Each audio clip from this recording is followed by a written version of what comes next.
हरिओम।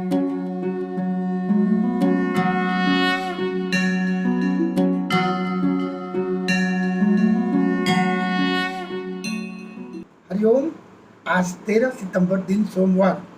अभिनंदन है आपको मेरे इस कार्यक्रम दिव्यवाणी में, जहां हम प्रतिदिन चर्चा करते हैं आज के राशिफल, यानी आपका आज का दिन कैसा रहेगा, आपके भाग्य की सुई क्या कहती, इन बातों की चर्चा करेंगे।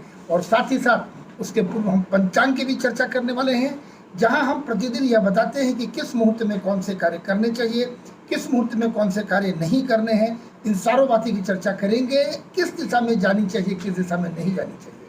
किंतु उसके पूर्व आज जिनका जन्म दिवस है, जिनके विवाह की वर्षगांठ है, आप सबों को बहुत बहुत अभिनंदन, शुभ आशीर्वाद कि आप अपने जीवन में निरंतर उन्नति करते चले जाएं।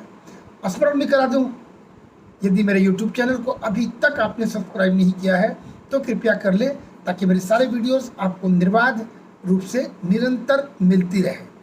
आइए 13 सितंबर दिन सोमवार के पंचांग की चर्चा करूं। विक्रम संवत 2078, शक संवत 1943, भाद्र मास शुक्ल पक्ष है। सप्तमी तिथि जो कि संध्या 5:05 पर्यंत रहेगा, उपरांत उसके अष्टमी तिथि लग जाएगी। अनुराधा नक्षत्र है, दिन के 11:19, उसके बाद में ज्येष्ठा नक्षत्र लगेंगे। चंद्रमा वृश्चिक राशि में संचरण कर रहे हैं और आज के दिन की शुभता बढ़ा रहे हैं। सर्वार्थ सिद्धि योग याई जय योग, यानी इन दो शुभ योगों के कारण आज की महत्ता बहुत ही बढ़ जाती है।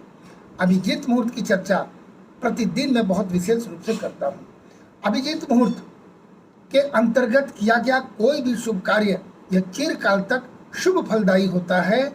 यह हमेशा आपको मधुर और सकारात्मक फल देता है, जो कि आज अपराह्न 12:52 से, क्षमा चाहेंगे, 11:52 से 12:42 तक, 11:52 to 12:42। इसकी ठीक विपरीत राहु काल की भी चर्चा करें, जो कि आज प्रातः 7:30 बजे से 9 बजे के मध्य है। बता दूं, प्रतिदिन हमें 1-1.5 घंटे का कालखंड मिलता है, जिसमें किसी भी शुभ कार्य को किया जाना वर्जित है, क्योंकि यह शुभ फलदायी नहीं होता है।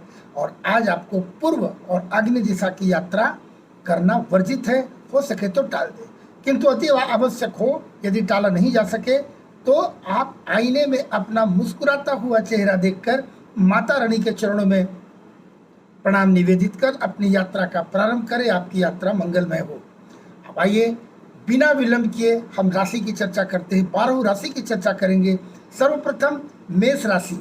मेष राशि के जातकों को थोड़ी सावधान रहने की आवश्यकता है। किसी प्रकार की चोट चपेट, विशेषकर पैर में कहीं चोट न लग जाए, आपको सजग रहने की आवश्यकता है। वैसे हनुमान जी आपकी रक्षा करें, कोई चिंता करने की बात नहीं है। वृषभ राशि की चर्चा करूं तो कहा जा सकता है कि व्यापार के क्षेत्र में थोड़ी चिंता का सामना करना पड़ सकता है। जिस प्रकार से जैसे स्मूथली आपके व्यापार चल रहे थे, उसमें थोड़े कहते हैं ना कि जीवन में थोड़ा 19-20 लगा हुआ है, तो आज थोड़ी 18 और 19 वाली बात हो सकती है। चलिए कोई बात नहीं है, आप पुरुषार्थ करें, भगवान अवश्य फल देंगे।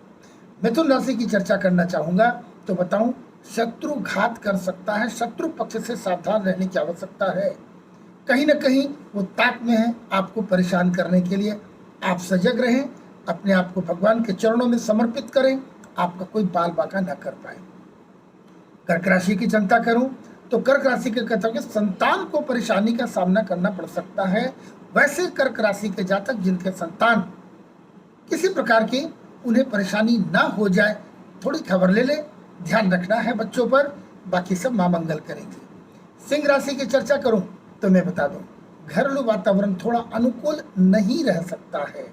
सारे दिन एक बराबर नहीं होते हैं, कभी धूप कभी छाँव। यह भी भगवान का ही प्रसाद है, यह मानकर स्वीकार कर लें तो कोई अतिशयोक्ति नहीं।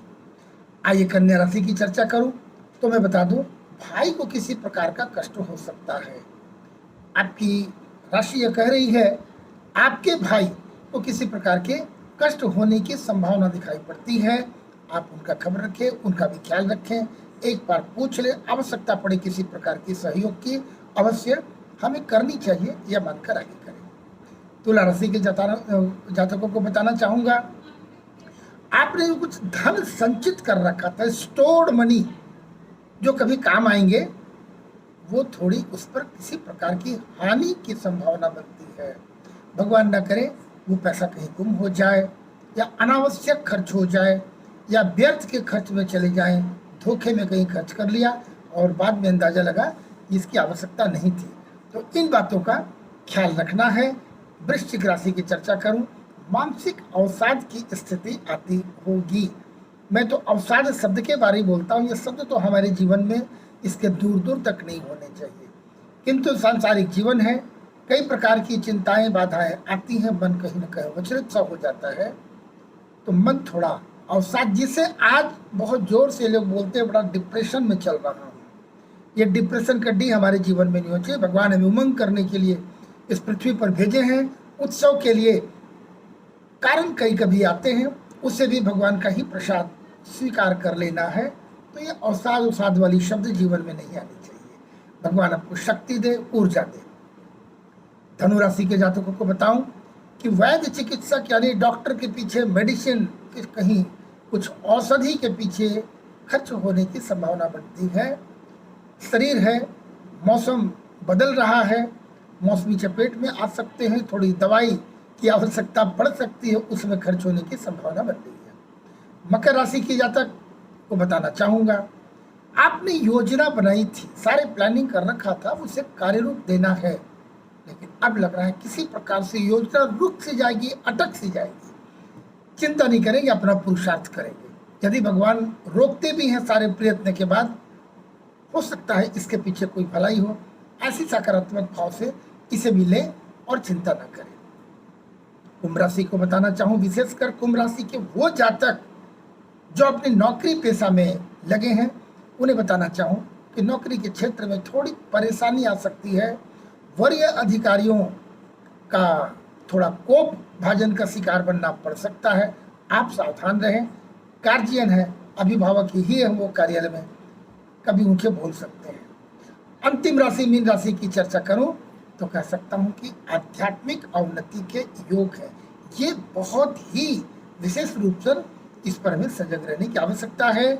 आध्यात्मिक उन्नति जीवन लग जाते हैं तब जाकर थोड़ी उन्नति मिलती है, किंतु यदि ऐसी उन्नति में थोड़ी भी बाधक हो तो जीवन की यात्रा कहीं ना कहीं जिस मार्ग पे चल रहे हैं, जिस गति में चल रहे थे, वो थोड़ा स्लो हो जाता है। इसके लिए तो चिंता करने की आवश्यकता है। ध्यान रहे कि ऐसी कोई बात ना हो। आध्यात्मिक क्षेत्र के लिए यही तो मुख्य यात्रा हमारे जीवन की है, इस पर ध्यान देने की आवश्यकता है। यदि आप दीक्षित हैं तो अपने गुरु महाराज से का निर्देश प्राप्त करें, उनका आशीर्वाद लें, बाकी सब मंगल होगा। 12 राशि की भी चर्चा हो गई। कल पुनः फिर किसी अन्य वीडियो या कल के राशिफल के साथ मुलाकात होती है। तब तक मैं आपसे लेता हूँ विदा। आप मुस्कुराते रहें, ऊर्जान्वित रहें। हरिओम तत्सत।